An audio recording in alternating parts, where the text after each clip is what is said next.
This is Urasawa Boys, a podcast where we read and discuss the works of manga artist and author Naoki Urasawa. Right now, we're reading Monster, and Monster deals with a lot of dark and troubling topics and themes, so a list of content warnings is going to be available in the show notes. Thanks for listening.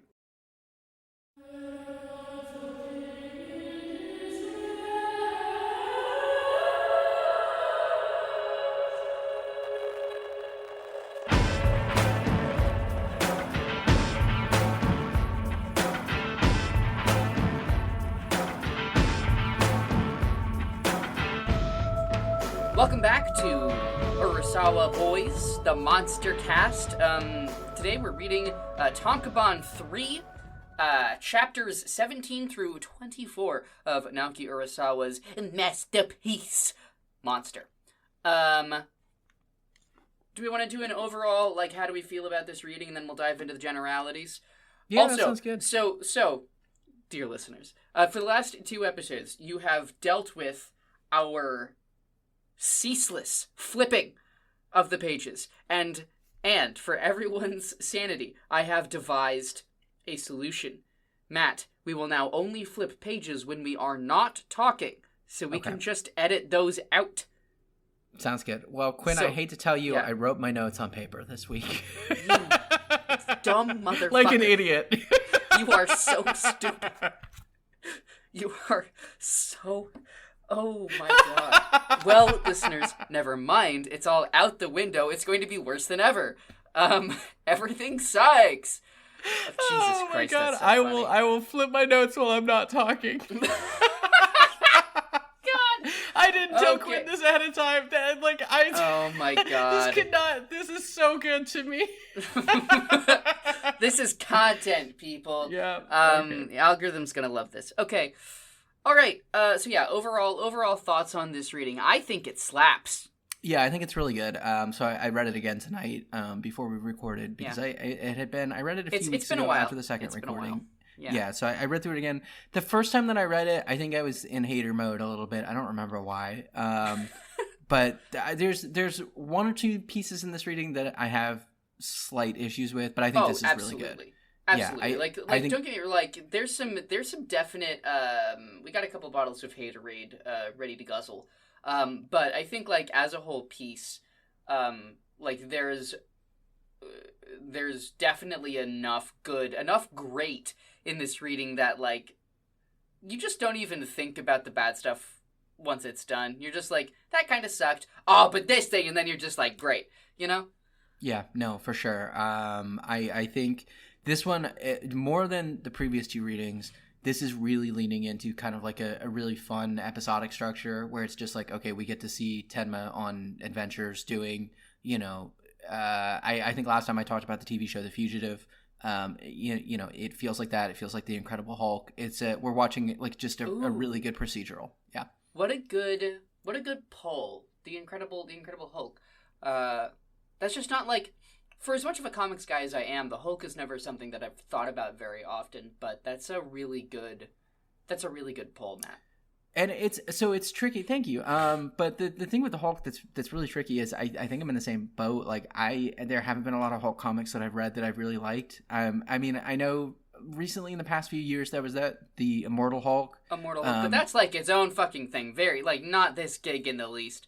Yeah, and yeah. I think the Immortal Hulk's fine. I wasn't as blown away by it, I think, as everyone else was. I think it has some good moments. I was pretty blown away. Okay, maybe I need to finish it. I don't even know if I finished it. I think maybe the Immortal Hulk just blew people away because it's wait a minute, a comic engaging with leftist ideas and thoughts without a veneer of cynicism? What? And so I think it was just very refreshing.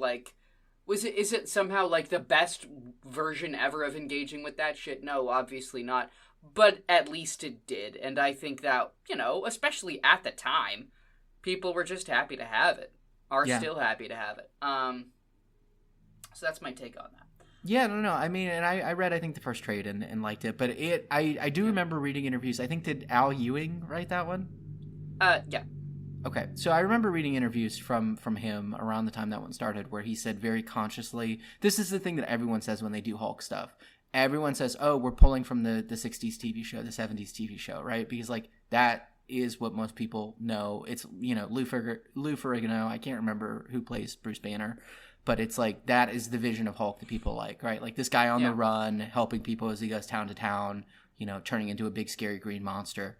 There's something that's just very appealing about that setup, and I think that is what is strongest in this reading that we did. There's like three kind of discrete little things, three little stories of Tenma going from town to town, and I think they're all real good. And then we get a Lunga chapter that's really good. This is the best. I love the Lunga chapter. Oh baby, yeah. All right. Well, cool. Yeah. Yeah, I agree. I really like this. We get. Like, we've talked a lot, and we'll keep talking about Urasawa's unbelievable strength when it comes to coming up with side characters. And this section introduces two of my favorites. Three of my favorites. You know, three very important side characters who I just adore and who are introduced with such panache and ease. I mean, Urasawa's really firing on all cylinders for most of this reading. Yeah, no, for sure. It's all hits. So, we've got chapter 17. All right, and I guess I will summarize this one. Yeah. In chapter 17, a thief named Otto Heckel attempts to burgle the mansion of a couple of, diplomats or something? No, just a politician poised to run for governor, who's been murdered. He tries to burgle it, and then runs into Tenma. The two of them beat a hasty retreat as the cops come. Otto realizes that Tenma is a famous doctor, and quickly concocts a scheme to use him as a black market doctor. Nothing happens with that right now, but Tenma says, look, I'll help you out with this stupid black market doctor thing if you can show me to the person who killed the dude running for governor. Tenma goes and talks to this man, and the man tells him that Johann, under a different name, basically brainwashed him into killing the chairman. And he says a bunch of creepy things, and Tenma's like, why would you say that? And then the guy gives a final warning to Tenma from Johann and kills himself. Otto and Tenma go back to the mansion and find a disturbing message. In German. In German, no less. And, man, I mean, yeah, like, you can just tell from the summary, this thing's got a lot going on, but it's really impressive how you've got all that going on, but the chapter doesn't feel crammed, it doesn't feel rushed, it doesn't feel hard to understand. It's got a very natural flow, but a ton of stuff happens. It's a real, I think it is one of the best, if not the best, constructed single chapters that we've read. Totally. It really moves, and I think one of the things that really that allows it to kind of work in that way, where we're doing a lot, but it's you never feel lost or confused or overwhelmed. It uses, I think, tropes in a way that's very good, right? Like there's a lot of recognizable stuff as characters are introduced, as situations are happening, right? So you can kind of it's almost like it takes shortcuts where you don't have to over explain what's going on, because it's a lot of stuff that we recognize, right? You know, this kind of cat burglar character that is it's a type of character that's instantly recognizable. This wisecracking kind of ladies' man dude at a bar who's kind of goofy. Like you can introduce him very quickly. You can do the the scene with the man who killed the politician, that feels like something out of like a David Fincher knockoff movie. I mean, it's totally a very recognizable type of scene, but I think it's done very well, right? Where you have a creepy guy saying creepy things and then killing himself at the end of the scene. And I think the other thing is you just get to see there's a lot of good Tenma faces in this one, like. And he is a man on a mission at this point, wearing a very cool shirt also as well. That was one of the things I don't know if I noticed. It's a cool shirt. His shirt. What's the shirt? Well, he's doing the 90s, not Magnum PI. He's doing the 90s. Like, I've got this open shirt and white t-shirt. Totally. It's a good look. Yeah. It is a good look.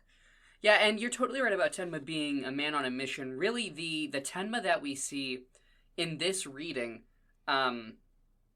is the Tenma that we can get more familiar with, because this is really how we know him from here on in, right? After the training that he went through at the end of the last reading, you know, this is a guy, and we'll talk about this more next chapter, honestly.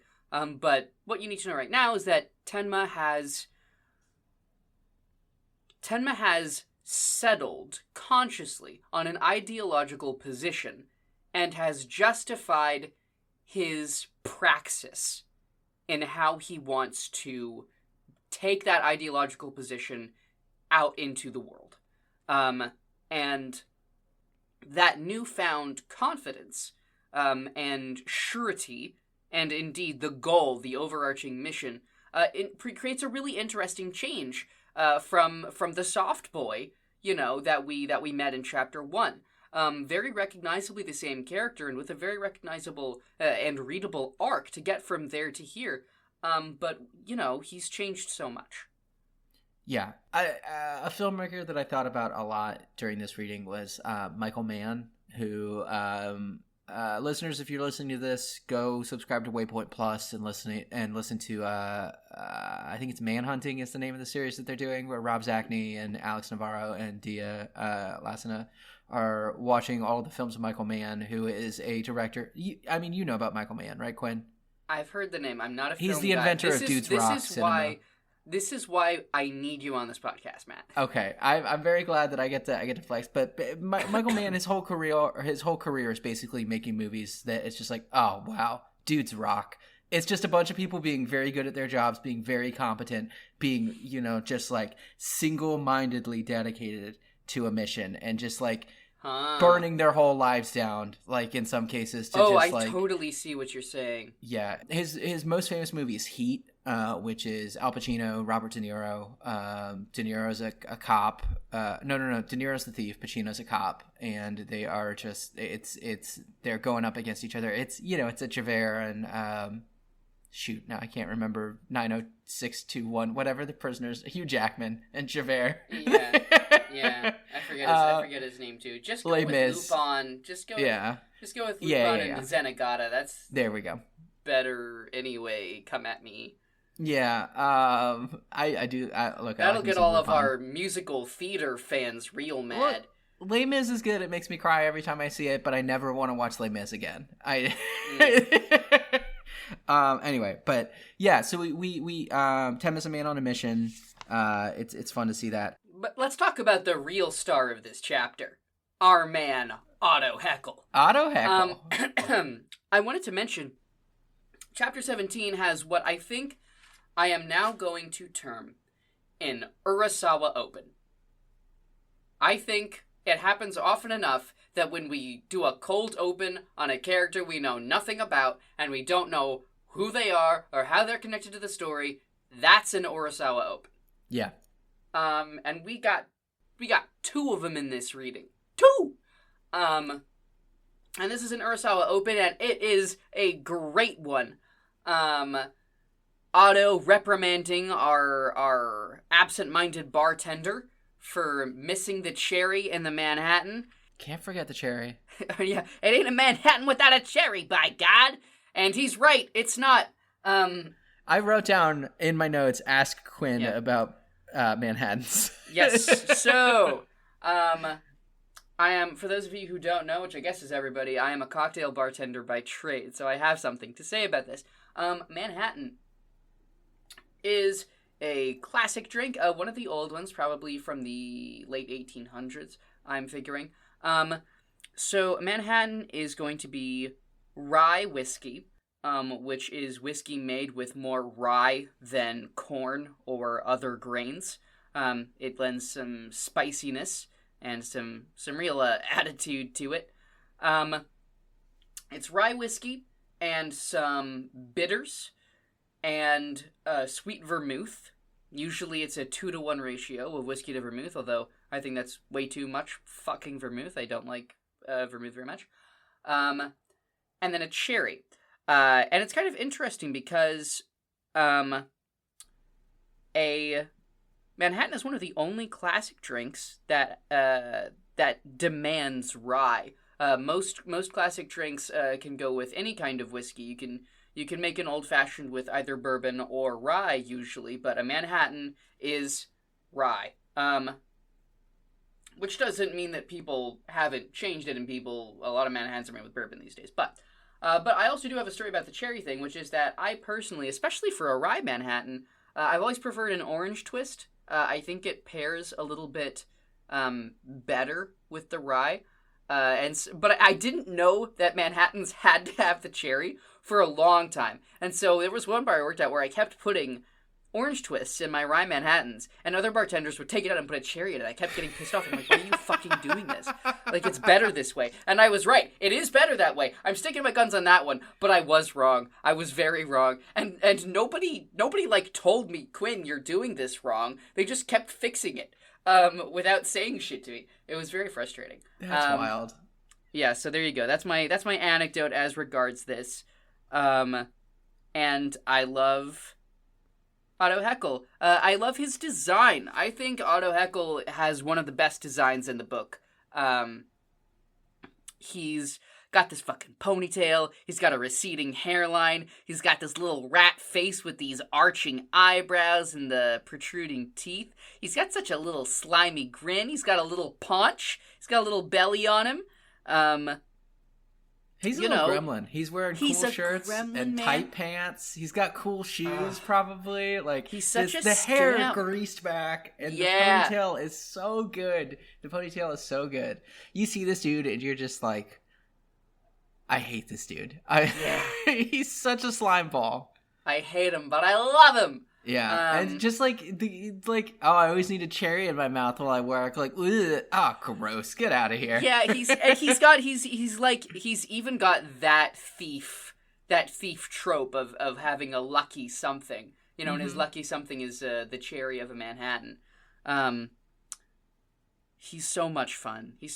I love him. He's such a silly little dude. He's real fun. Always working an angle is like the other thing like that we see in this chapter and the other. I mean, like you said, as soon as he realizes Tenma's a doctor, he immediately knows, like, okay, we can make money off of this. He knows the angle right away.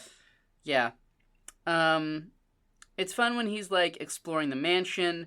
Standout line here, what a smorgasbord! And you gotta give him a New York accent. It's very obvious Otto Heckel has a New York accent. I think he's honestly, like, written with one. I think they've translated him into having one. There's one little bit in this that I think is a little awry, where he tries to open a door and he gets freaked out, and then he says out loud, why am I getting the shakes? I never been so creeped out. And it's like, I think the monologue there, if it had to happen, should have been internal. I think, like, all of the other, like, he's been talking to himself this whole time, and I think most of that was believable. I think this is kind of where it loses me, and then we've got Urasawa's over-explaining tendency coming through. It's not the worst case of it, and I love the shot of just, like, the door. Yeah, no, I was gonna bring this up because I did think it was a little out of place, a little weird. I mean, I think even the realization that, like, something's up, like, is there something supernatural about this? Like, obviously, I don't think there is something supernatural. It's a narrative device so that you get the fun reveal at the end of the chapter when they go into that room, and that's where Johann has written his message in blood or whatever, right? It's like there's this is a setup for that punchline at the end, right? But it feels out of place.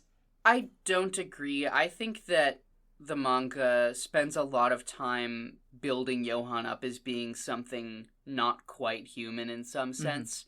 And I don't know if it ultimately settles on that, but I think it, at the very least, the manga does say Johan is spiritually powerful and leaves a spiritual mark on places and people. And so for that reason, this doesn't bother me. I just wish they didn't have to spell it out.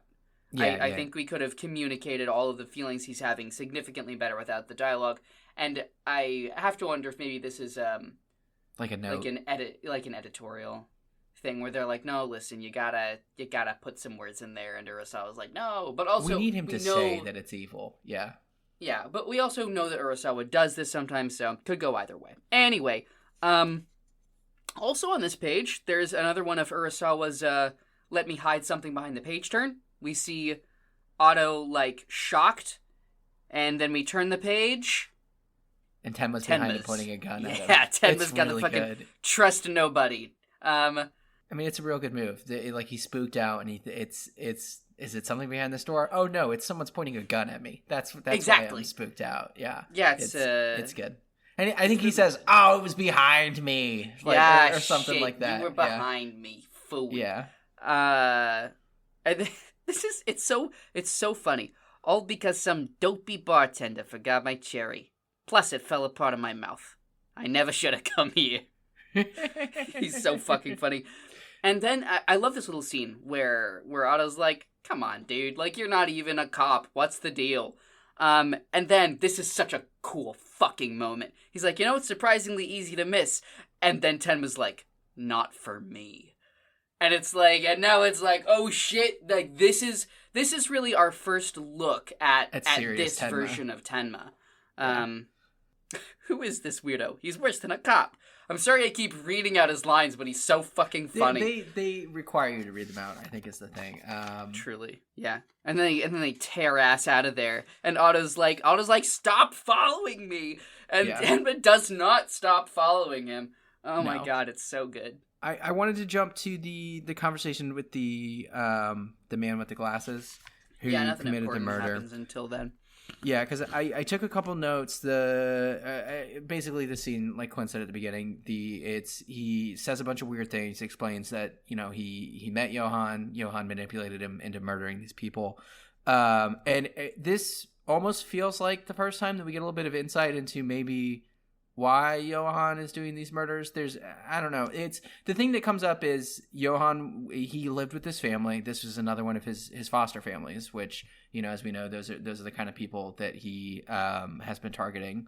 And the thing that sets him off, that triggers him, is he finds out that his foster father was having an affair, was keeping a mistress, and then convinces this dude that they have to be killed. So, and the phrase that he uses specifically is, "I'm not a part of this family," which I think is interesting because the backstory that we know about it so far is him and his sister have been bouncing from place to place. He's been taking his sister with him. It's like he is trying to find his perfect family, hasn't found it. But the other thing that we know about him looking for a family is he has told Tenma Tenma has heard, he has told Tenma that he sees Tenma as a father figure. So it's this weird, fucked up family dynamic thing that's going on here. Clearly, family's a whole fucking thing. Whatever Johan is doing is rooted somehow in family as a concept, and how Johan relates to that concept. Mm-hmm. That's clearly I'm not the one wearing glasses right now, but if you'll allow me to steal some valor and push on my pretend glasses, I think that's really at the root of Johan's pathology. Totally. Yeah, Eric said he decided not to be the Springer son after all. It's so creepy. It's so good. Yeah, yeah, it's really creepy. We never learned this dude's name, which I also love. Oh, poor dude. Yeah, this fucking dude. And then I the most important page or kind of exchange here is when the guy goes, the past can be erased. If you don't like something, you can make it go away. You can reset your life. And Tenma says, no. And then he goes, yeah, you're right. Why did I think that? It's so good. It's like the scales fall from his eyes. The illusion is immediately shattered. He's like, oh yeah, that's insane. Yeah, it's really cool. And this is, we get, not to spoil things too much, but this isn't the first time we talked to one of Johann's, pawns. And I always enjoy these scenes. I think they're really interesting. I think they're really revealing. And I think they're creepy. They're scary. Yeah, I guess we've had 2 or 3 of them so far. I mean, there was the guy that, I can't remember his name, the guy Tenma treated in the hospital, who he bought the cuckoo clock for at Junkers. And then there was, the gardener was the other one we saw. The fucking gardener. Yeah, that's true. Yeah, you start to get an image of Johann. You start to see a silhouette of Johann. You piece him together from these things everyone says about him, and it's this really cool slow roll reveal of who Johann might be, of all the different people he's pretending to be. And it's so much more effective a form of foreshadowing than something as simple as, let's cut to Johann, meanwhile at the Legion of Johann. They're not doing that. They're really building up the myth, the monster. And it's super cool and super effective. Yeah, and I think, like you said, building up the monster. So the message he leaves for Tenma, the phrase that I wrote down was, "The monster grows inside of me," which I think is a good, is a good bit, right? Like you said, it's we are just as horrified and shocked as Tenma is, right? Yeah. You want to read this? You want to read it out? My dear Dr. Tenma, look at me. Look how enormous the monster inside of me has grown. So fucking spooky. It's so spooky, and it's written in German on the wall. Yeah, and then you get that shot of Tenma, totally freaked out. Johann is enjoying this. Yeah, dude. Woof. Yeah, and again, I just want to spend more time talking about the pacing of this chapter. How did we just spend, we spent a good 30 minutes, 20, 25 minutes or something on this one chapter. And I promise you, we won't spend this long on any other single chapter in this reading. There's so much important, good shit going on in this one chapter. I'm floored. I'm floored at how good this one is. It's good stuff. Yeah. The last note that I had on this chapter was, I meant to bring this up when we were talking about Heckle, but, the other thing that we didn't mention is it's very clear he's good at what he does, right? I think it's in this one he mentions how long he'd been casing the place. I actually wanted to mention that because it's one of my favorite little auto moments. He goes, "I'm an intellectual, okay?" And then he talks about how he was casing the joint. And the fucking little face he makes when he says that, he's got this look of almost bored confidence. What the swagger on this funky little dude is, it's real just calculated. He's so cool. Yeah. I don't even know if he's cool. He's just he's great. And he's hairy. He's hairy. He's got little hair on the backs of his hands. Mm-hmm. Fuck, I love this guy.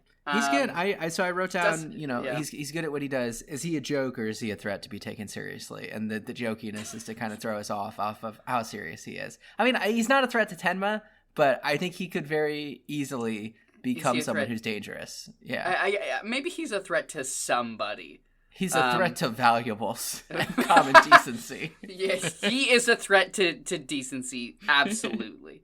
All right. Chapter 18, you want to hit us with a summary? Yeah, Chapter 18. So in this one, it's immediately after they leave the mansion that's been burgled. Otto Heckle, he's still trying to make the business pitch to Tenma that, hey, we should team up. You're a doctor. People in the underworld need doctors because, when they get hurt, you can't go to the hospital.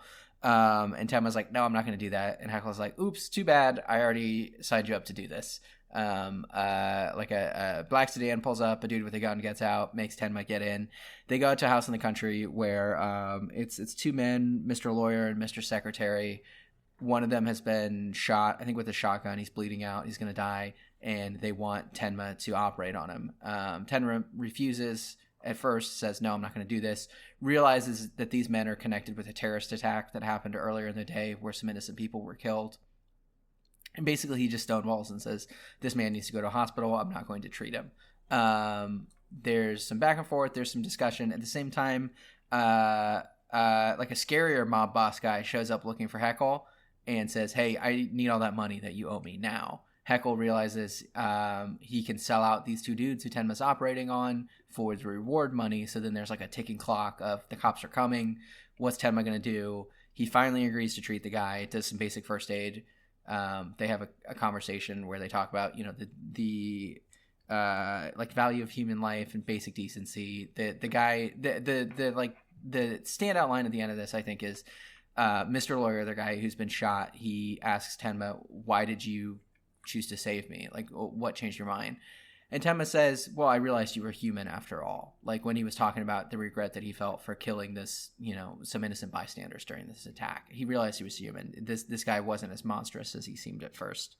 So he does first aid, they leave. There's a nice little scene at the end where they catch a newscast of a reporter saying, well, these two men who did this terrorist attack have turned themselves in, and Tenma gets to do his nice little smile as they walk off into the sunset and this chapter ends. It's good stuff. Did I miss anything? Yeah. No, I don't think so. You actually picked up something that I missed. I missed they turned themselves in. I did want to mention, so I think honestly that most of what happens here is perfectly fine in summary. I think one thing that's interesting is the East Germany bit. So that comes up again. The reason why this dude did some murders is because they did the murders because they had lives in East Germany. Then the wall came down, everything rolled in, and they lost their careers. And so they did a couple cheeky little murders as revenge. Not their best call. No. But you get it, you definitely don't listen to this and you go, yeah, that's fair. It's not fair, but you get why they did it. And it gives you just a sense of, more than anything, it concretizes the political realities of the time into legitimate character motivations. And that does a lot to sell it as a period piece. Material conditions, baby. Exactly. Material conditions. And also, I don't know why I said period piece, because it was, coming out, in modern times. So it was, at the time, it was topical. I think it's cool that this dude, that Urasawa, a dude in Japan, is writing about this topical, global stuff almost as it's going down, and does it with pathos, and I think that's really cool. And also Tenma, this is a fun scene and a fun sequence for Tenma, because he keeps getting threatened with the gun, and they're like, fucking treat this guy, and he's like, no. But also, just the most, the coolest shit, the tightest shit to me, is the sequence where, so the guy who's dying says, I don't want to die. And then you get a shot of Tenma's very angry eyes. Or maybe just, done with this shit eyes. And he's like, you're scared to die? They were all scared to die. All the people you killed. Do you fucking understand? You understand what you did? And that's you get the sense, I could be wrong, but I kind of have always taken this to be, Tenma knew exactly what he was doing from square one. And he was like, I'm gonna let this guy, I know exactly how long it's gonna take him to die. And I'm gonna give him that long to, give me a reason to save his bitch ass. Yeah, that tracks. Because the thing about Tenma, the thing we know about Tenma from the jump is he's just a really good doctor. He can't help being a good doctor. And what do good doctors do? They uphold the Hippocratic Oath. You do no harm, right? And he is incapable of He's incapable of not doing no harm. I probably mixed up the negatives there, but that's like his primary motivation. He gets another good line. He picks him up. He's like, I'm taking him to a hospital. The other guy is like, no, you don't. Put him down or I'll shoot. And Tenma goes, shoot me then. And after that, get this man to a hospital. It's like, fuck, like, who is this Tenma? He's so, like, he's not necessarily a cool guy, but it's like you said, it's like, it's Dudes Rock. Like, this is Dudes Rock to a T. Yeah. I mean, the two of them have the conversation they have, like, out under a tree while this dude is dying, I think is I mean, it's just, it's almost comical, like, how dramatic it is. But I think it works. Totally. Yeah. Man, I mean, you don't want to it sucks to kill a kid, and it's also kind of like so the guy like accidentally killed a kid while he was doing the murders he was trying to do. And this sucks, and it's also like this is pretty clearly Urasawa going, hey, guys, did you know violence begets violence? Did you know that? Check this shit out. Whoa, hey. You know? What if the terrorist murdered a kid? Did you ever think about that? God. It was I do think it's funny because the guy, he tries to justify it at first. He's like, look, all the people that I killed, like, they were his bodyguards and stuff. And Tenma's like, the kid was a bodyguard? He was like, not the kid. And he says, okay, so you did know about that. Just check it. Like, you know that happened. Yeah, and he's then like, the guy makes the worst face. He makes you can tell, like, it is eating him up, as it should. Killed a fucking kid. Killed a kid by accident. He did. Oops. Oopsie. But there you go. You know, I mean, hey, it was an accident. He'll go to jail, and that'll be fine. And then the chapter ends with a kind of a funny thing where Otto's like, "What about the money? We ain't running a charity here." Oh man, it's good. And so like there you go, like that. Like, we did that chapter in half the time. I don't have anything else to say about it. No, I don't either. I'll say something in the next chapter, again, about the kind of the East Germany situation. Cool. All right, chapter 19, and this one's me. Tenma investigates around for a little bit, learns that Johann came from an orphanage. Yeah, 5'11", 5. In my head, I always say it 5'11". That's more ominous. Yeah, that's the right to way me. to say it, I think. Yeah, he comes from 511 Kinderheim, and he wanders around looking for someone who can help out. He runs into a kid, says hi, patches him up because he's a good doctor. Finds the guy who knows about Kinderheim, and has a lovely meal. A lovely meal with them after having a lovely conversation with the guy.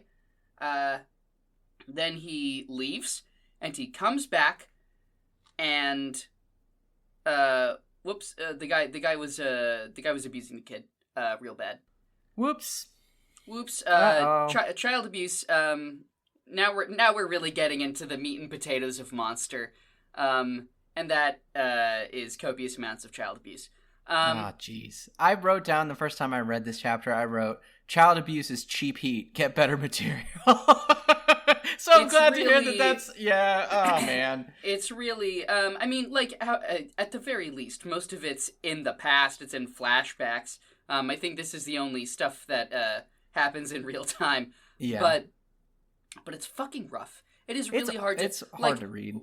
Frankly, when I put a content warning, on this thing, it's mostly like a lot of what I'm thinking of is this chapter. I'm like, we cannot talk about this chapter without somebody really knowing what they're getting into.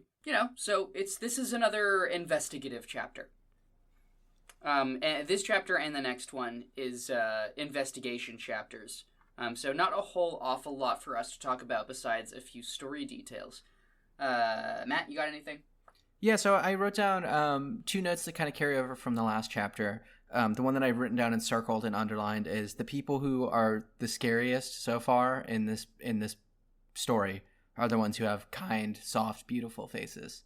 Like this doctor, when we run into him, he's a very nice looking guy. They have a perfectly pleasant meal. He was the director of an orphanage. He didn't like some of the policies, but he did his best to help the kids. He's a foster dad. He's so proud of all the kids that he's raised. But he is just a horrible, abusive person, who is using this as a cover to hide. In the last chapter, the big scary gangster who showed up to rough up Heckle, he's another dude who has like a nice, kind looking face. And he's just sitting there smiling as he tells his cronies, okay, break his legs, stuff like that. The Johann, as we know, everyone who talks about him, always says how beautiful he was or is, right? We have a lot of just like physical beauty and kindness. Its appearances masking kind of the monstrosity underneath. So that was the first note that I had. The second note was because this chapter is another one where it talks about the Berlin Wall coming down. It's in Berlin is where he is. It talks about the wall coming down, the West moving in, how things changed. This was a house that was for the socialist regime, the stuff like that. You already talked about it a little bit, where it's concerns about material conditions. The thing that I think I wrote down was it is a lot of the West is coming to the East and profiting on snatching up cheap land or whatever to rebuild in the wake of catastrophe, which seems like it might be a relatable theme for a Japanese author writing manga. The West coming to the East after things have gone bad and maybe making things worse. You are not wrong there. That's a good get. I really love Urasawa, the way that Urasawa just cares. Urasawa cares about history. He cares about people. The real estate agent mentions, most of the land in East Germany belonged to Jews who fled when the Nazis were in power. Yeah, it fucking did. Yeah, they fucking did. How many manga have you read lately that mention that in such completely very realistic, stark, almost casual terms? It's a wild thing for a real estate agent to drop. Is the there is the other that thing? There is that. Which, let's talk about this real estate agent for a second. I love this fucking weirdo. He's got this face, and it's a very different face depending on like when he's trying to sell something, he's got this smile. And then when he's not trying to sell something, he's like, "Oh, come on, this fucking guy." But I love the opening panel of this chapter because it's this dude with this salesman's grin. He goes, "A choice property, sir. You have good taste." It's so funny. I think he's really funny. The fact this guy and Tenma in the same scene talking to each other is inherently funny. And I mean, as soon as he realizes that Tenma is not a customer, like you said, flips on a switch. Like, come on, what a waste of my time. I mean, Tenma did waste his day. Tenma absolutely wasted his fucking time. Yeah. The other thing I love about Tenma is how shocked he is at every piece of Johann's backstory that's revealed. He always makes this shocked face, like, orphanage, twins. Yeah. Yes, it is. It's really good. Tenma does not have very many facial expressions. He's always just various levels of concerned and surprised, and sometimes he's very happy. Like when he helps our good buddy Dieter. Little Dieter, who just wants a soccer ball. He just wants a soccer ball. It's very cute. So now we hang out with Mr. Hartman. Just a bad man. He's a bad man.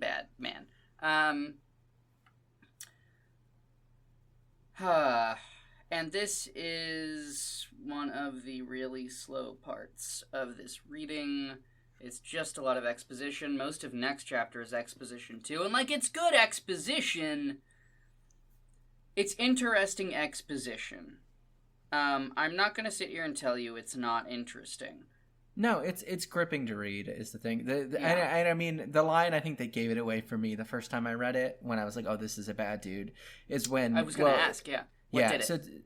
Well, Tenma, I guess, has been going around... No one's ever really sure why he's asking all these questions. Like, are you a cop? Are you an investigative journalist?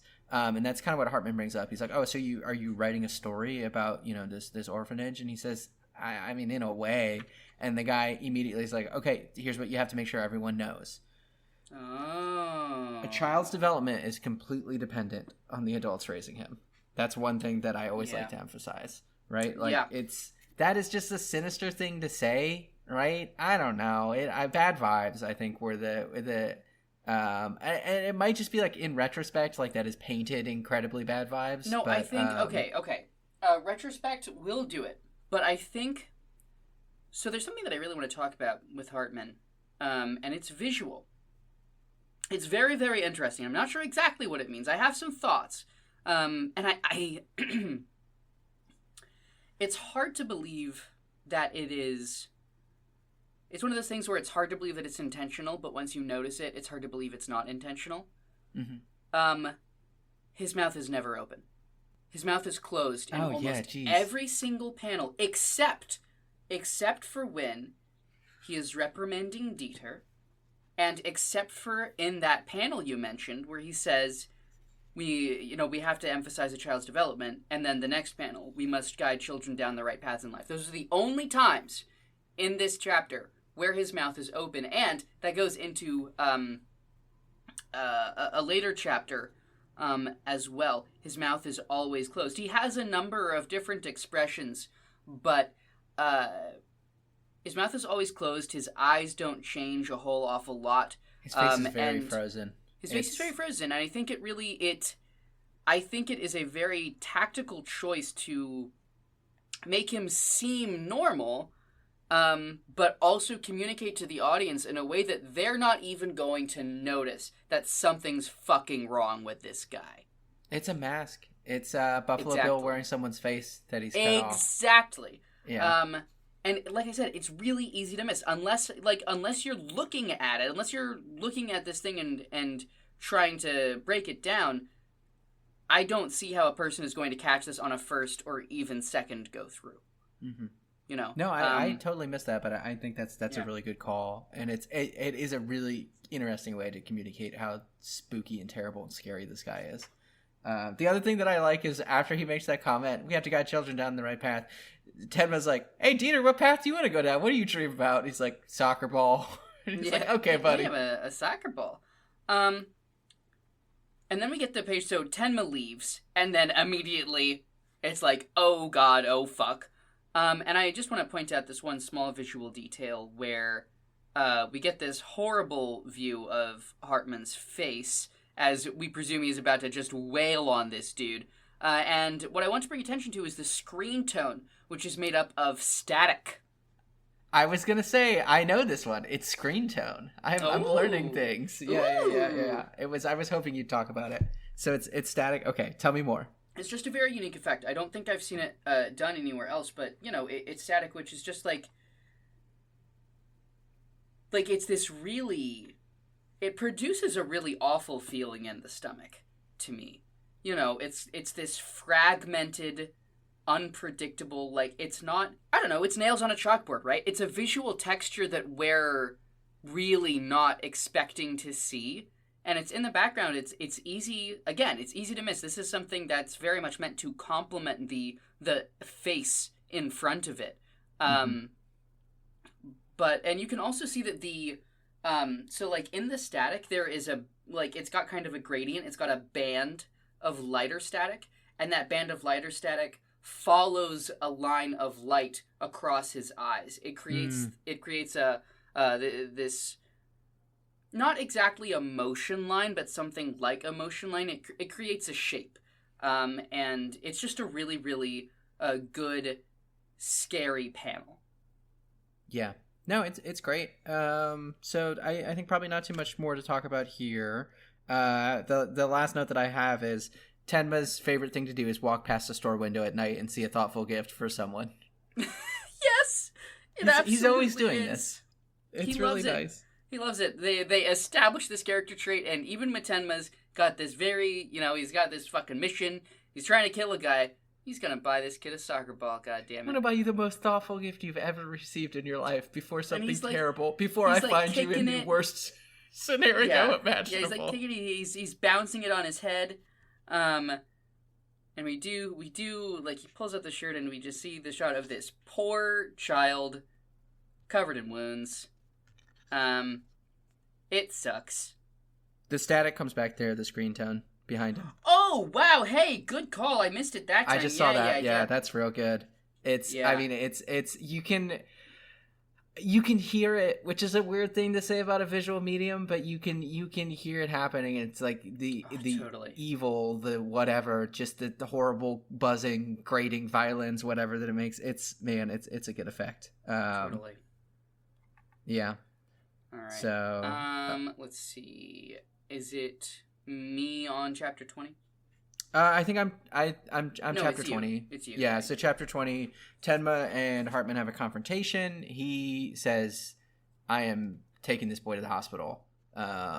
You can't stop me. So he picks up Dieter, runs him to the hospital, has a really weird confrontation with a nurse, right? Where he's just like, I'm not going to tell you who I am because there's cops around. Don't release this boy to anyone except me. He's been abused. I got to go. Bye. So he leaves Dieter at the hospital. Him and Dieter have a talk on the way there where he basically says, you know, it's going to be okay. Dieter says, you know, Hartman always tells me the world is black as night. Tomorrow's going to be black. And Tenma says, no, that's not true. You know, tomorrow's going to be bright. It's going to be okay. You're going to be okay. He leaves the kid to kind of ponder on that and then goes to find the other orphanage where Johann's sister was. Runs into... this is a good contrast. He runs into a very mean looking lady who runs the orphanage. She looks very mean. She looks very scary. I have a note that says, I love this extremely German woman. Yeah. Oh, her name's Inga or something like that. It's got. No, that's the kid's name. I don't know her name. Okay. Yeah. I didn't even realize that was the kid's name. I was just saying, yeah, a lady who looks like this. She's named Inga or something. Or something. Yeah, I see.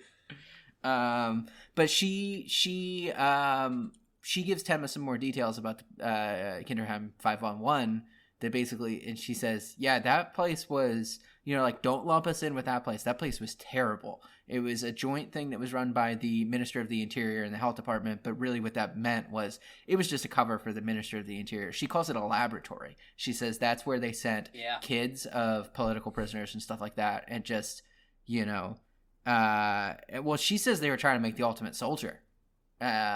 Is like they were trying to turn these children into monsters. And Tenma, of course, is like shocked and horrified by this, and leaves to go back to the hospital. But Dieter has been spirited away by Hartman. Hartman's come to take him away. And the nurse says, well, yeah, no, of course I let that dude take the kid. You came in here acting like a freak. Wouldn't tell us who you were. Couldn't leave any identification. That dude was polite, and the kid went with him. And this is what shocks Tenma the most, is Dieter went with him. So that's kind of, again, like you said, this is a plot chapter. It's exposition. So, yeah. Yeah, I think you covered most of it. I think, do I have any notes? Tomorrow is black as night. I don't like it very much. No, it's corny. It's corny, but tomorrow is going to be a good day. That's good. That works for me. That. Yeah. Like, I love it so much that I don't even care that it comes from, like, the dumb tomorrow is black as night. I wonder if it was a little more eloquent in Japanese, but I don't know. No way of knowing. No way of knowing. It's mostly exposition time. The image that we see of Johann and Anna this is on a great Czech image. border. It's a great image, and it's one the manga is going to return to. It's very much like an arc image. This is they're very, facing like, away from us. key. We can't see their faces. It's the other thing that I wrote down about this. I think the first time that I read it, like I wrote this down with like an explanation point where it's like they're not even from East Germany. They're from further east. We don't know where these kids are from. Like they just not that it matters like where they're from. It's just like no one knows how like.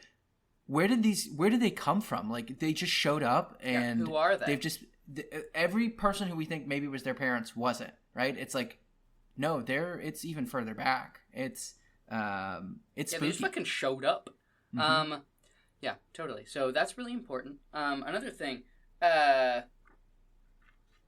she says,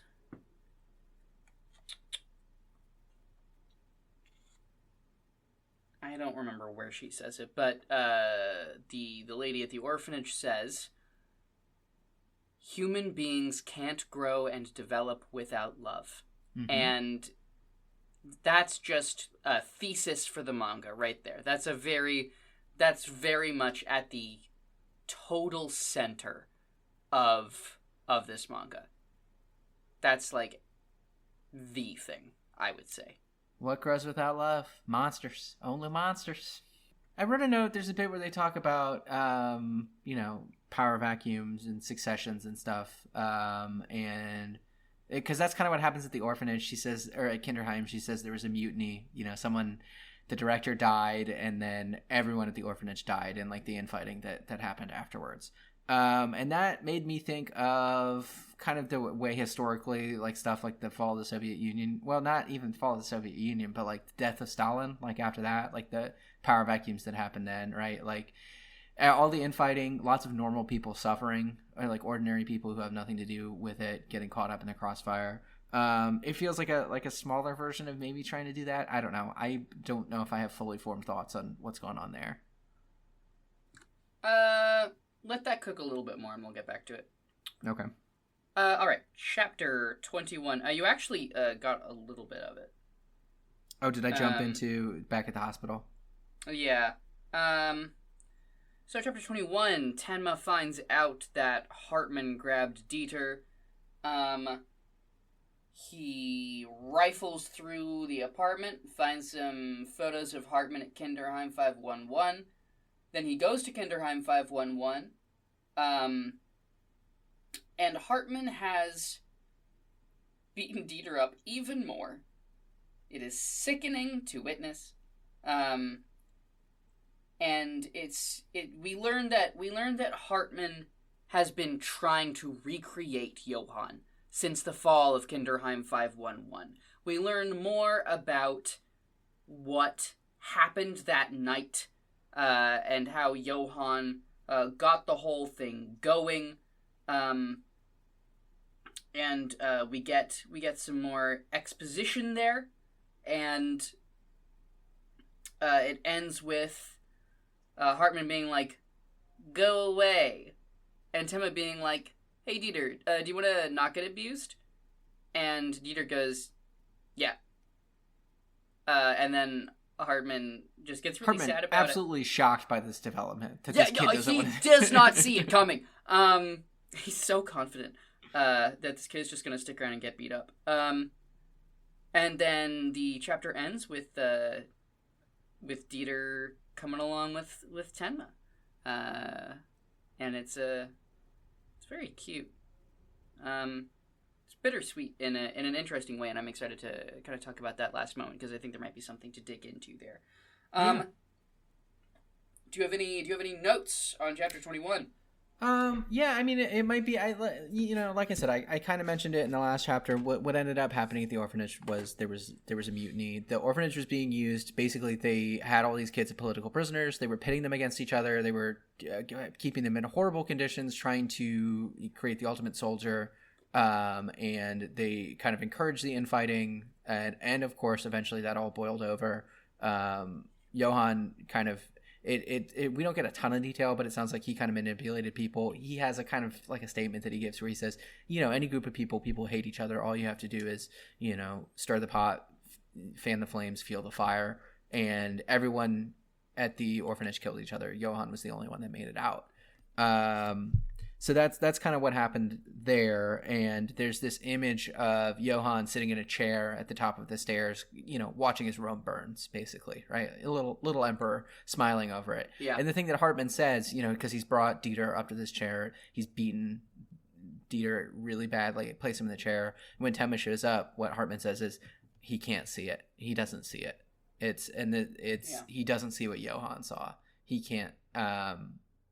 Like you said, he's been trying to recreate this, which is really weird because for a few reasons. First, we learn that, okay, Hartman isn't even the guy who did it. It's this other guy, this other scarier looking guy, Dr. Wolf or General Wolf, right? So Hartman isn't even the one who, quote unquote, made Johann. And then the thing we hear after that is Johann couldn't have been, Hartman's like, yeah, no, Johann wasn't made. He was always that way. He was born that way. There are some people who are just, they are born to be, well, he says leaders, right? I mean, and you think of that in the traditional, like fascist leader, that sort of thing. Yeah. And it's weird because it goes against what he's told Tenma a few nights ago, right? Where his primary belief is, adults shape who children turn out to be. But here, when he's finally broken down, he says, yeah, there's no way we could have done that. He was broken from the start. He's a monster. He's a monster. He's a monster. I mean, I think that's something... I think that there is something to the way that the world perceives Johann, even the people who quote-unquote know him best.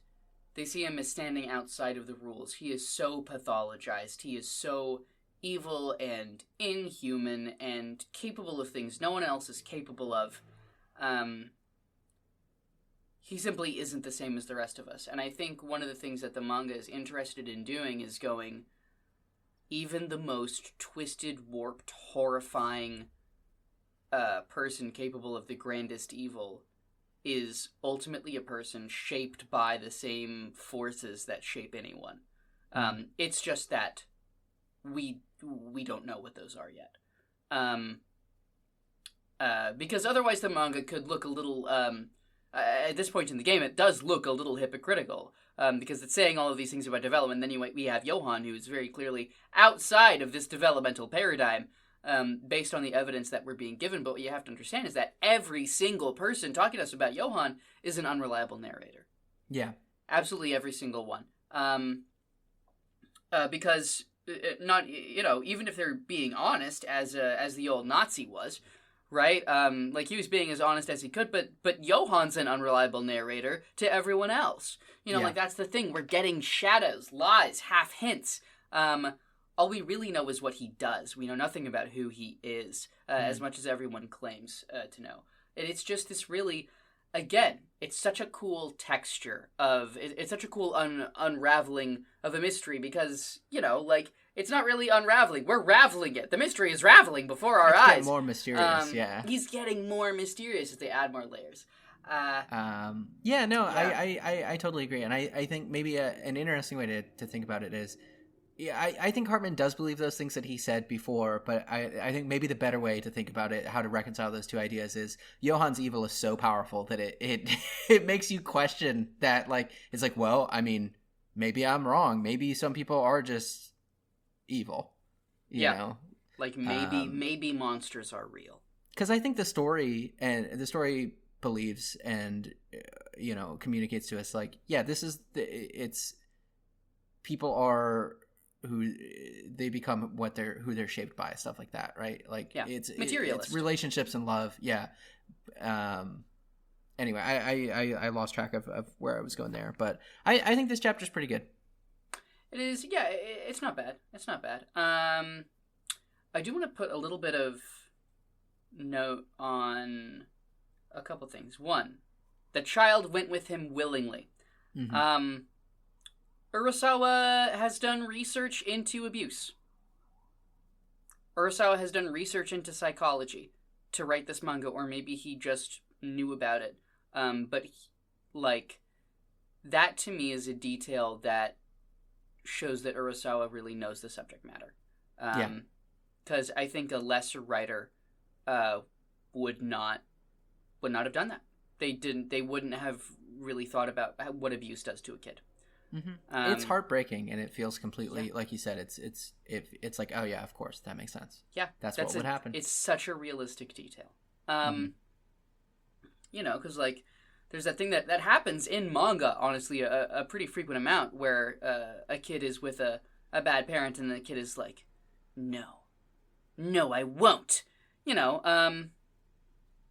And to be fair, that moment does occur, but much later, after being beaten senseless, and Tenma's pointing a fucking gun at Hartman. Right? So I think it's a little more earned on that one.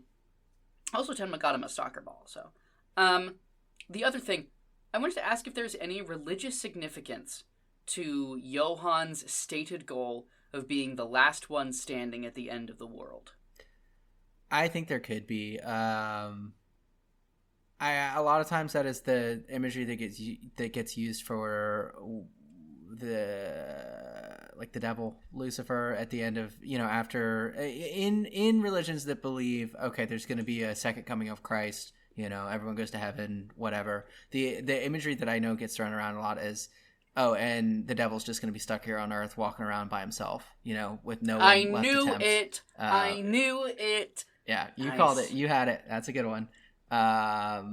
It's I had missed that, but yeah, that's got to be it. Because I thought that was a weird detail. I was like, well, that doesn't seem like, clearly he knows that's the case. Like, yeah, it's a weird stated goal, but yeah, that's the devil. That's Satan. That's it's good. It's a spooky line. Good catch. Do we want to move on to, was there anything at the end of this chapter with Dieter going with Tenma that you wanted to talk about? There's something about the last panel where Tenma is just looking at Dieter and he goes, "You can't come with me." And like both of them know he's going to. But it's really like, I guess it just interests me because texturally it's such a different choice than like any other mangaka would make in a scene like this, right? Where you have a character choosing to go with another character. It would be, the emotional tone would be different. Here, Dieter is going with them, but it's sad. Yeah, it's very sad. It's very sad for some reason. When we finally start releasing these episodes, the tweet that I'm going to do for this one is I'm going to put the Incredible Hulk music over this panel. the sad piano at the end of the episode. Because that's what this is. Yeah. This isn't a, all right, kid, come with me, as whimsical music plays and they walk off. This is very sad. This is Tenma. I guess it's sad because Tenma's like, you can't come with me because I'm on a journey to murder someone. Yeah. But Dieter's got nowhere else to go. And Tenma's just like, I cannot have this, but it's happening. Yeah, so there's that. All right. Next chapter. This one is you. Okay, this one's me. Chapter 22. We got another Urasawa open where we have a character we don't know doing stuff. It's the doctor in a small town. And he is great archetype. It's a grumpy doctor who is very good at his job, cares very much about the people in the town. But is just a big old grump. And is very proud, I think, is the other thing too. But anyway, he's trying to get this lady to open up so he can treat her. She says, "No, I hate doctors. You're a quack. Go away." Someone runs up and says, Doctor, the drunk, he got hit by a car. You got to come quick." And as they get there, someone has already done first aid. Someone's already helped him out. The doctor is shocked what happened. The staff says, "Oh, well, yeah, there was this Asian guy who had a kid, and he brought him in and did a little bit of first aid, and he left some money too." And this is what sets the doctor off. He's like, "This is an insult to me personally." Goes out to find Tenma, brings him the money back, and says like, "Yeah, you think so low of me, country bumpkin doctor. You rich dude out here on your vacation. Ooh. Of course I wasn't going to charge him. He's a drunk. He has no money. What do you think I am?" And Tenma's like, "Look, dude, I'm sorry. I did not mean to, I didn't mean to intrude." So they have a conversation. The cops come in. The doctor immediately notices, Tenma does not like the cops. He makes up a story for the cop. He says, "Oh, yeah, this is my friend Dr. Chan from medical school. He's here on vacation." And to throw off suspicion, because at this point, Tenma is very recognizable. This is a thing we've run into a couple times. People recognize him. This is a big deal. This story. He's the one Asian dude in Germany. Yeah, that too. But yeah, everyone thinks Tenma has murdered these. The murders, Johann's murders, have been pinned on Tenma because he was there in Heidelberg when the sister's parents got murdered.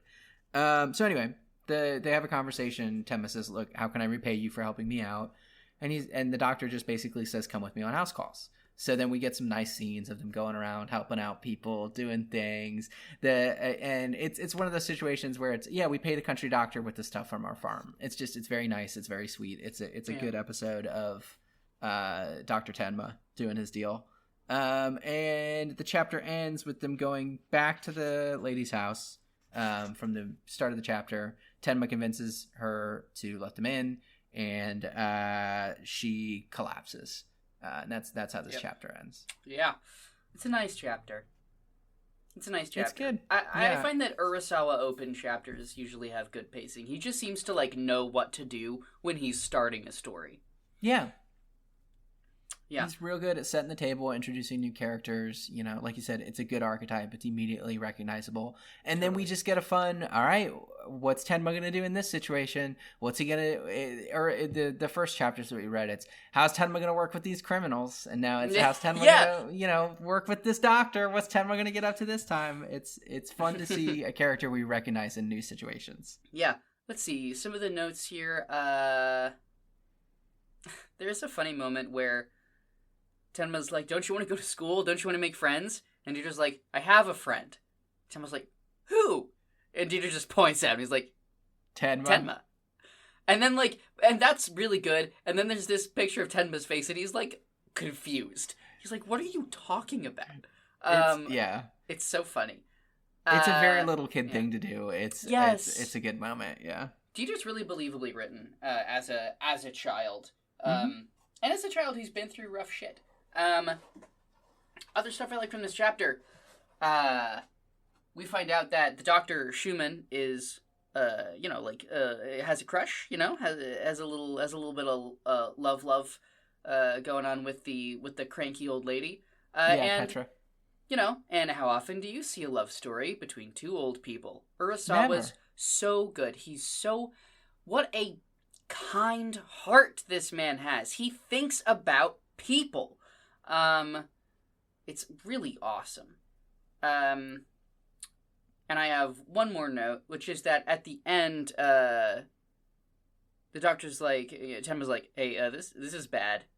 And the doctor's like, what do you mean? And Tenma's like, I think it's an SAH, which obviously stands for subarachnoid hemorrhage. However, I bring it up just for a quick thing because I think it's really clever that they said an SAH. Because it is this jargon that, unless for some reason you're an asshole like me who just knows random things, you're not going to know what that is. But it's going to be like, so you're going to be alienated from it. They know what's happening. You don't. All you know is it's bad, and then she's collapsed. I think that's a very effective tactic, and I would guess that they used a similarly oblique phrasing in the original Japanese. I think it's really good. It's another example of Tenma just having incredible bedside manner, which, I mean, we see a couple times. I mean, because the whole thing with this lady is she doesn't like doctors, right? And she uses the phrase, oh, you doctors, you think you're God, messing around with people's bodies. And Tenma, I mean, he just very quickly is able to diffuse. He says, I mean, I wish I was God. To tell you the truth, like, I am extremely nervous anytime that I have to treat a patient. Like, it's a huge responsibility that I'm taking into my hands. And this is exactly what the lady wants to hear, right? And then he goes in and like you said, I think that the use of that phrase, like you said, it's good because it kind of, he doesn't want to freak her out, right? He knows how delicate the situation is. That's honestly, that's a different angle than I was taking. I was talking about how the readers would be taking it, but that's also really, that's true. That's also true. The other detail, the cop that we ran into at the diner, the one who freaked Tenma out, the one who got the Dr. Chan story, this cranky old lady, Petra, is his mom, and Dr. Schumann gets real mad at this dude, the way that he talks about his mom. Like how, oh, that grumpy old mule, she'll live forever. She does what she wants, and I wonder if this is when Tenma realizes, like, oh, he cares about this lady. It's because it kind of came, I didn't recognize it right away. Like when Tenma drops the bomb, like, oh, you've got a crush on her. I was like, what? And then reading through it a second time, I think you can see, like, oh yeah. Yeah, there it's very sweet. It's good. Yeah. Okay. All right, chapter 23. All right. So Tenma and Schumann do surgery on Petra as her son bursts into the operating room and pulls a gun on Tenma because, he wants to get Tenma. He wants to collar Tenma for his career. Schumann kicks him out of the operating room in grand fashion. And then we get a little bit of his sad backstory. which is quite sad. And then the cop decides not to turn Tenma in. And then Tenma and Dieter leave town. And Tenma tries to leave Dieter behind, but then Schumann sends Dieter along. And that's what happens in chapter 23. But that's, this is one of those chapters where summarizing it doesn't do a lot for it. There's a lot of really rich character stuff happening here. It's a really, really sumptuous chapter in that respect. Man, any notes? Yeah, and it's exciting too. We get medical drama. There's surgery going on in a country clinic where we don't have the tools that we need. Right? Yeah. It's also exciting. The return of your favorite trope, which is people thinking about how good Tenma is at surgery. I'm nodding very, very enthusiastically. It's great. I mean, you can hear the anime voice where it's like, wow, what a masterful cut. Like I mean, it's good. It's a good trope. I love it when it happens. It is really good. And I just really like the scene in general where the cop comes in. He's pointing a gun in an operation room. Like, it's just a unique scene. It's a unique setup.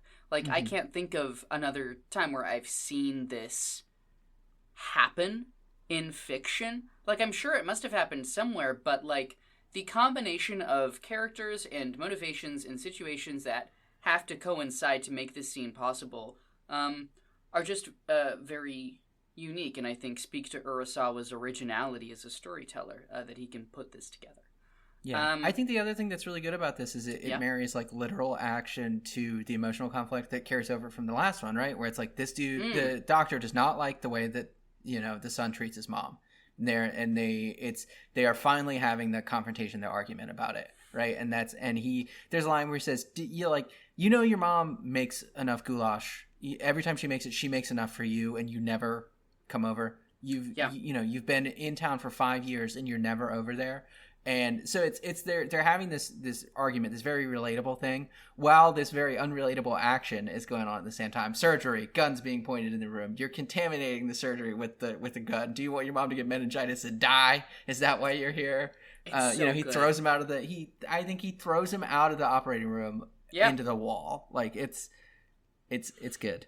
It's really good. And Tenma's still doing surgery the whole time. That's the other thing. Yeah. Like Tenma does not look up. He's just doing surgery.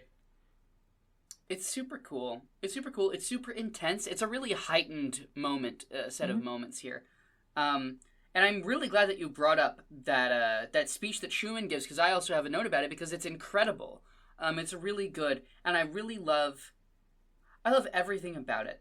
But I also love really like a couple of lines here. I love, listen here. Everyone you love will one day die. Like, that's such a fucking sick thing for a doctor to say while he's looking in your goddamn eyes while you're pointing a gun at him. And then later he's like, she still makes enough for you every time out of habit. And then he says, one of my favorite lines, I eat the extra portion. It's delicious. The best there is. Like just aggressively loving this person. And so indignant at this stupid boy, and it's just got so much heart. It's got a truly exceptional amount of heart. And then we kind of move on to the next scene where... Yeah, I guess before we talk about the doctor backstory, there was one thing I wanted to bring up. I do think it's interesting that a lot of times that we've had Tenma doing, like, serious surgery doctor stuff, it's usually around hemorrhaging, blood vessels bursting, aneurysms. He's a neurosurgeon, so... Yeah, I guess that's going to be most of it. Yeah, it's... Yeah. The only thing that I think about is, I'm trying to think, okay, is there any symbolism that we can pull out of that blood vessels bursting in the brain he's that this is a recurring? Yeah, I don't know. That's an interesting question. Is there any symbolism with the fact that he's a neurosurgeon specifically? I think possibly just because of the manga's focus on psychology, the focus on the mind, the focus on personhood, and the idea of Tenma as someone who is adjacent to that in some way. I think there might be something there, but if there is, I don't know if it's super core to it. I think it might just be that neurosurgery is generally considered the most difficult and elite version of surgery. And Urasawa was just like, this dude is a surgeon's surgeon. And neurosurgery might be the most recognizable way to get that character archetype across. Those are my thoughts on the matter. Do you have notes about the speech that the doctor gives about his backstory? Just that it's heartbreaking. It's Tenma. If things had gone different. Oh, that. Yes, that too. Also, yes. So Schumann's backstory, he's almost Tenma, right? So he's sort of, you could say that Schumann is sort of a cautionary tale. Like, Tenma was doing all of the career stuff, but Tenma's career got sidelined because he focused on patience over career, whereas Schumann did the opposite, and then he lost someone as a result. So you could argue that it's sort of a karmic thing, and I think it is a karmic thing in the world of the manga, but then Urasawa is also like, but he gets another chance, like, he is fit to love. You can become fit to love even if you have sins in your past. Like, you can change. You can always change.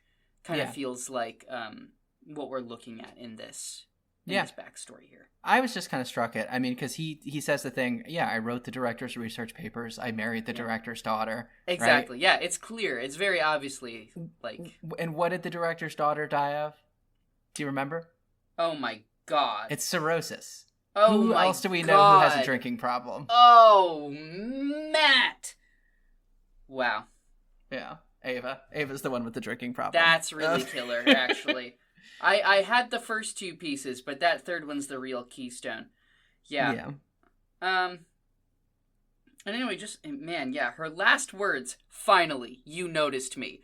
I'd kill myself. Yeah.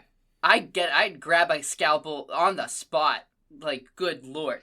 It's so sad. It's real sad. It's so sad. Fit to love was a good phrase, though. I mean, because Tenma kind of does say that. You know, he's like, you need to sleep so you can propose. Yeah. You need to be in shape to be able to love. Yeah. Not like in shape. I don't know. It's like the capacity or something. Yeah, totally. You know, deserving, maybe. Yeah, and then the cop calls in and he says, "Sorry, boss, I'm racist." It's such a, like, oh man, it's the bullet that this dude is taking, like, right, like, oh man, it's rough. It's really rough, like, literally. So, like, what he says specifically is, "I'm sorry, it's not actually Tenma. I made a mistake because they were both Asian." Yeah. Like, and it's like, you know, like, good on you, dude. Good on you. You did the right thing, yeah, but like, it sucks. You hate to see it. I think is the only way to describe There's it. There's only one way out of this mess. Racism. Yeah. Yeah. Jeez. And then we go to the last bit. Do you have anything to say about this last sequence of this chapter here? Well, I do think it's interesting when, because the doctor basically, as they're leaving town, he says, you know, you don't have to leave. I can keep you safe. You can stay here. We can do good. We're doing good. And Tenma says, no, I can't stay. I have to kill a man. Yeah. It's just the hardest line of all time. It's so cool. Yeah. And the doctor, of course, is like, what? You can't kill anyone, and then realizes, like, oh, he's serious, he's for real, and that's why he sends Dieter with Tenma. He says, you have to keep him on. What a wild thing to tell a child. Like, yeah, you have to keep this man who has said, I'm going to go, like, I have to leave because I'm on a mission to kill someone. Hey kid, yeah, keep this guy on the right path. You got it. Yeah, totally. It's more, yeah. If you're with Tenma, he'll stay on the right path. You keep an eye on him. It is a lot to put on a kid, but it's good. But it's like, it's because I wasn't 100% sold on Dieter following Tenma. Like, when it happens, I was like, I don't know, this seems a little corny. I don't know how I feel about this. And then this line, I'm like, oh, I get it. Here's why it is. Yeah, exactly. And this is so, like, if the A plot of Monster is Tenma trying to kill Johan, The B plot of Monster is everyone else trying to stop Tenma from killing Johan. Like, they are not concerned with helping Tenma kill Johan. They are actively working against him. They're like, where the fuck is Tenma? How do we stop this? And this is our first brush with that. All of Tenma's friends are like, Tenma's a good dude, and we do not want him to, like, spiritually, like, fuck himself over by doing a murder. But Tenma's very determined. So I think that, well, we'll have more to talk about it as we get further into the story, but it's one of my favorite things about the story. Yeah, it's the meme format of, the painting of Samson ripping the lion's mouth open when people are like me, and then me trying to get a piece of food out of my dog's mouth that he swallowed. Tenma is the lion with the piece of food in his mouth, and everyone's trying to, please do not kill this. You don't have to kill this man. Yeah. I'll just make the meme and post it when we promote this episode, because me trying to describe a meme that I've imagined is not good audio content. But listeners, when you're hearing this, the meme will be available for you to look at. Yeah, there you go. And it will be good. You will laugh, I promise. We're reaching new frontiers in media relations, audio advertisements for our memes. For the Twitter page that may or may not exist. Yeah, Twitter. Yeah, Jesus Christ. Twitter has been exploding this last week, which is really gonna date this episode. You guys are gonna really remember this moment. When Urasawa boys paid $8 to get verified. Oh my god, I'm not doing it. I will not do that. Do not. I will not do it. I will not give you Elon Musk money. We can just promote on Reddit. Reddit will let us do it, right? Yeah. Maybe. Yeah. Reddit loves self-promotion. I would, famously, would love for us to start releasing this show. Yeah, it'll start coming out. It's time. Yeah. It's here. It's upon us. We're getting there. Okay, chapter 24. Is this me? 24 is me, but I want you to do it because this is the Lunga chapter. It's the Lunga chapter. That's true. Okay. Chapter 24. Inspector Lunga of the BKA, investigates a murder. Somebody asks about his personal life, and he says, "What are you talking about?" And then the chief is like, "Why are you investigating it, like, so aggressively?" And Lunga's like, "I just don't care about anything but finding the answers."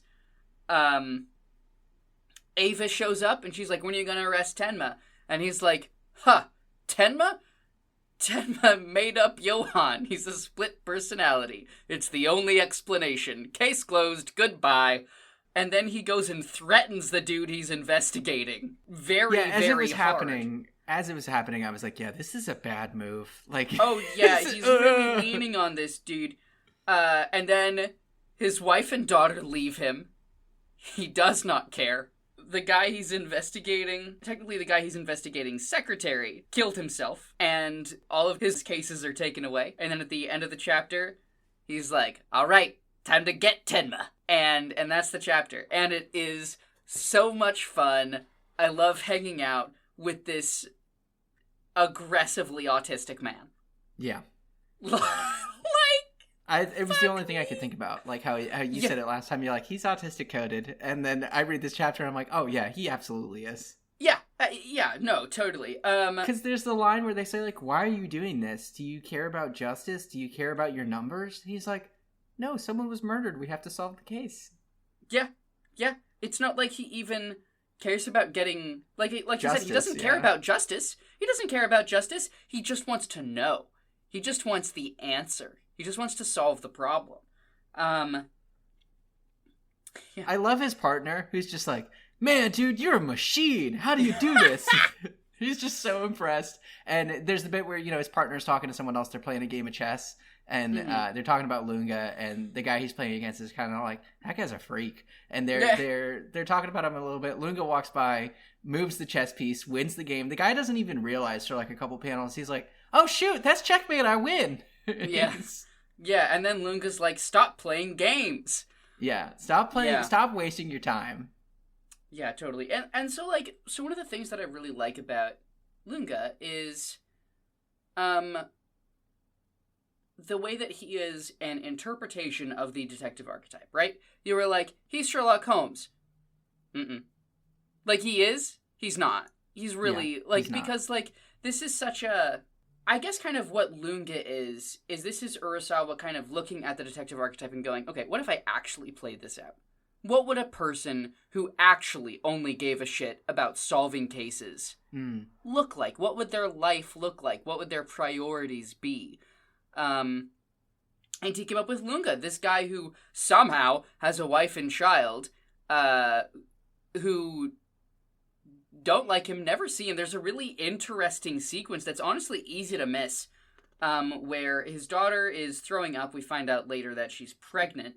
And then, like, she's in the bathroom and she hears Lunga coming up the stairs, and she just watches him go to his study and close the door, and it's this really weird page that's so silent and is doing nothing, but you just get the sense that Lunga's like a robot. He's like a ghost. Like in his own home. And let's take a quick moment to pause here, because obviously there's some mildly problematic stuff with an autistic coded guy having absolutely no emotional intelligence, doesn't care about other people, doesn't care about nothing but what he cares about. I mean, it's played as a joke, and it's not great. I mean, like, he gets a cell phone call in the middle of his wife and daughter telling him that they're leaving, and he's like, gotta go. And I'll be honest, I don't think it is played as a joke. I think it is played as kind of disturbing, which is also bad. Right? Like, I don't necessarily know, and I'm not an expert on this particular piece of praxis, right? Neither of us are. This is us just really doing our best to talk about it, to have a discussion as insofar as we are capable. I don't think that this is necessarily meant to be disparaging of Lunga or disparaging of neurodivergence. To me, this really feels like a focus on character and of making a person who is extremely flawed. Because obviously, a person can be autistic, can be very much like Lunga, and not make the same choices he's making to be a shit husband and father. Mm-hmm. It's very clear that these are choices that he's been making. He is not at the mercy of neurodivergence. Yeah, for sure. It's active. Yeah, it's active. He just doesn't give a shit. And I don't think that the manga is laying the blame at the feet of neurodivergence. At least that is my charitable read. If anyone listening like wants to like talk about this or kind of like workshop it, hit us up, because I think it's an interesting piece of politics to consider in this particular manga. But that said, I love Lunga a lot. Do you have any other... Lunga's another dude's rock. Guys being good at their jobs, being competent. Yep. Look, what is Tenma's defining character trait? He's really good at being a doctor. He's a really good doctor. What's Lunga's thing? He's a really good detective. We've got two people masters of their craft going up against each other. Cat and mouse. It's good. It's a fun dynamic. Yeah. Well, he's almost a really good detective. Yes. Because you get the sense that he's a problem. I mean, like, his boss says, like, I can't keep covering for you like this, and then his boss looks so tired. His boss looks so tired. He is so funny to look at. Yeah, it's really good. Yeah. And then and then it all breaks bad in the end, like you said. And I like that Lunga's like, so what's that leave me with? And his boss is like, you've got nothing. And then of course that transitions to the fun, him looking at the picture of Tenma. Well, you're all I've got now. Yeah. I do think so. Here's the thing. Here's my main problem with Lunga, and this is Urasawa's fault. Urasawa has decided that Lunga has decided that Johan is another identity within Dr. Tenma. As Lunga says, it's the only logical explanation of an otherwise illogical case. Now, is it? No, not at all. That is because how do you get there? How do you get there? I think maybe that what we're kind of seeing is that Lunga is the kind of guy, and we can see it with the other case that he works here. He's so dissatisfied with not having an answer that when he can't make a good one, he'll just make shit up. Mm-hmm. It seems to be what we're getting. So there's that. Because that's what happens. I'm a little unclear on the mechanics of this case that he botches. Dude, me neither. It's honestly confusing. Like, it's fun that it's happening. Yeah. I don't really know what's going on. It's basically, I think the long and short of it is, he's fucking wrong. But I don't really know why he's wrong. It's not Urasawa's clearest narrative. The problem I'm having, though, with this Johan is a separate identity thing is that Lunga hangs on to this shit for an absurdly long time. And it is such a chore as a person who knows he's wrong to spend all this time with it. That's not fun. It's not. It isn't fucking fun. And I just feel like obviously this was created to solve a problem. How can we get Lunga to be obsessed with Dr. Tenma and chase Dr. Tenma halfway across Europe?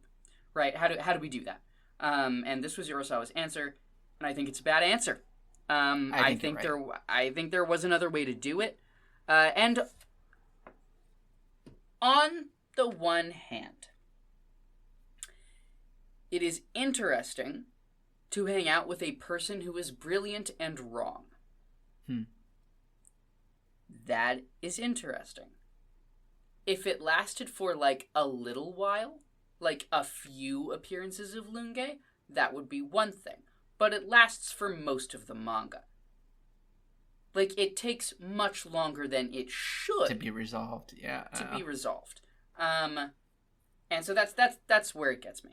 That's the one thing I don't like about Lunga, as he's characterized, is this one thing. Yeah, I do think it's interesting. We talked earlier at the very beginning of the episode, as this one starts, as this is the first time that we're seeing Tenma in go mode after he's left training. So, like, in a way, he is a different person now, right? It's a different personality. I don't know. I was trying to figure out if I could draw a line between the stuff that we talked about and Lunga just being completely wrong, right, about what's going on. I'll let that cook a little bit longer. Well, I mean, I was just going to say, like, yeah, it's not that he's right about the personality thing, but I do think it's interesting to think about, okay, what are the ways in which this is changing Tenma? Mm-hmm. Yeah, there is that. I don't know. Okay, yeah, we'll let that cook. We'll let that one cook. We'll get there. Yeah, but that's it. That's this reading. Good chapter to end on. I liked this Linga chapter. It is a good chapter. Let me flip through. What's the next half of this? Oh yeah. Good stuff. Good stuff in the next reading. Wahoo! Very excited about that. Yeah. I think we've said our thoughts on the reading overall. I think that we have a couple of corrections to make from episode 2, I think. Oh, okay. Yeah. Or at least one specific one. I don't like we talk a bit about Anna/Nina being dumb. I don't think she's dumb. No.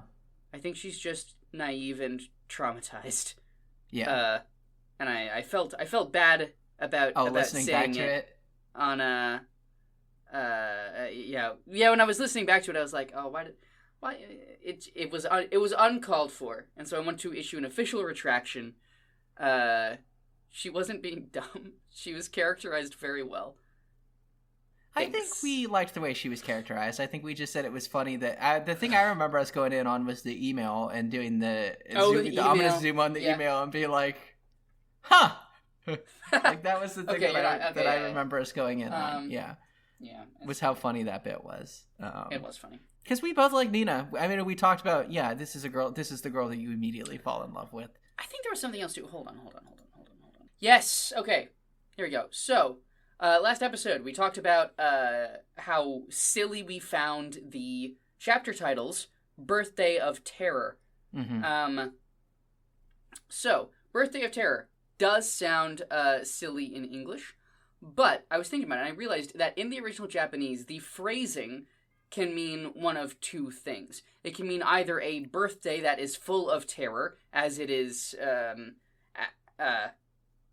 as we interpret it as we interpret the phrase birthday of terror in English, but it can also mean the terror's birthday, as in the day that the terror was born. Yeah. As in the simultaneous birthday of Anna and Johan. Yeah. Right? And I think that makes it significantly less dumb. I think that's just something that doesn't translate very well. But the terror's birthday and birthday of terror is actually really clever when you can see it from both sides. It's really tasty to my mind. And I think that's everything for this episode. Well, we've got our segments. We've got to do what's our favorite Tenma moment. My God. What's our favorite segments? Okay, yeah. Tenma moment, side character moment, and unnamed character moment? Or is it just Tenma and side character? It's Tenma side character and unnamed character, if applicable. Okay. Do you have a favorite Tenma moment? I think it's Are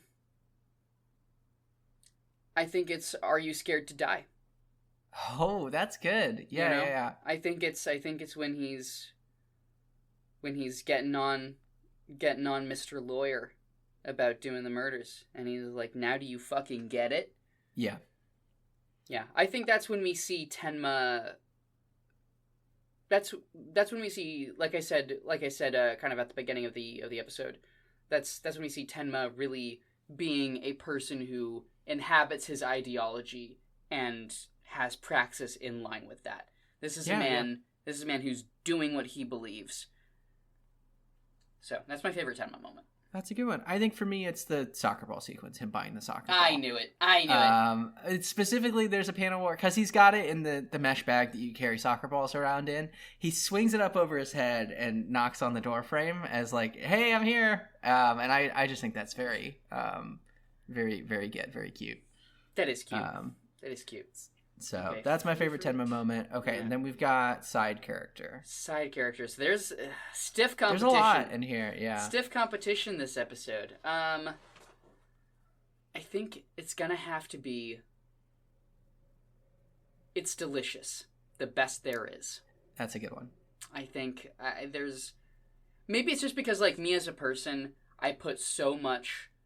Like, food is so important to me, and it's so important to my relationships with people, that, like, I can really... To me, it's an angle where I can really feel a connection to this guy, where he's using the food as a... Yeah. That's a good one. Mine is also Dr. Schumann. It's it's from the sequence where him and Tenma are doing house calls. And I think it's specifically one of the guys that they treat. He says, "Well, I have a good crop of potatoes this year." And the doctor's like, "Dude, I love potatoes. I'll bring the truck back. We'll load it up later." I think it's fun because this is a doctor who, you know, he's when we meet him, he's grumpy, he's kind of angry, but like, just like Tenma, he has very good bedside manner. He's a good doctor when it comes down to it. Because I think this is the second, like, thing that he turns down from a patient, right? It's clear he doesn't intend to come back to take those potatoes. Like, he's not going to take these people's payment. He's doing it out of the kindness of his heart. I think it's good. Oh, that's a nice reading. I don't know if I read it that way, but I like that. I think that's a sweet thought. Yeah. Maybe he'll go back for the potatoes. Everyone loves potatoes. Unnamed character moment. Oh, there's an easy one for an unnamed character moment, which is when Johan's pawn goes, "Why did I think that?" That's a good one. Like, why did I think the past can be erased? I like, there's a scene where Tenma's with Mr. Doctor and Mr. Lawyer, where he is at Becker's Heckle. Heckle is at a bar flirting with some ladies, and one of them, I think, calls him a scamp. I don't remember, but it's I think so, that lady is, because she is very charitably putting up with it, and it's like she's having a little bit of fun, you know, messing with this dork. He's such a dork. He's such a so sleaze. I like that. Yeah, he's a slime ball. Otto, bonus favorite moment is almost anything Otto does, but especially, "I'm an intellectual." Okay, that's a really good one. Like, yeah. Oh man, I love him. All right. Okay. Any final thoughts, or shall we head out? No, I think that's it. So next time we'll be reading the second half of the Monster Volume 2, which is the fourth Tankobon. Perfect edition. Yeah, perfect edition. Yeah, Volume 4 Tankobon, second half of Volume 2, perfect edition, chapters 25 through 32. Okay, perfect. Yeah. All right, good stuff. So all right, we will everybody. thank you for listening. We'll catch you next time. Yeah, thanks for listening, and thanks for being a friend. Thanks for being a friend.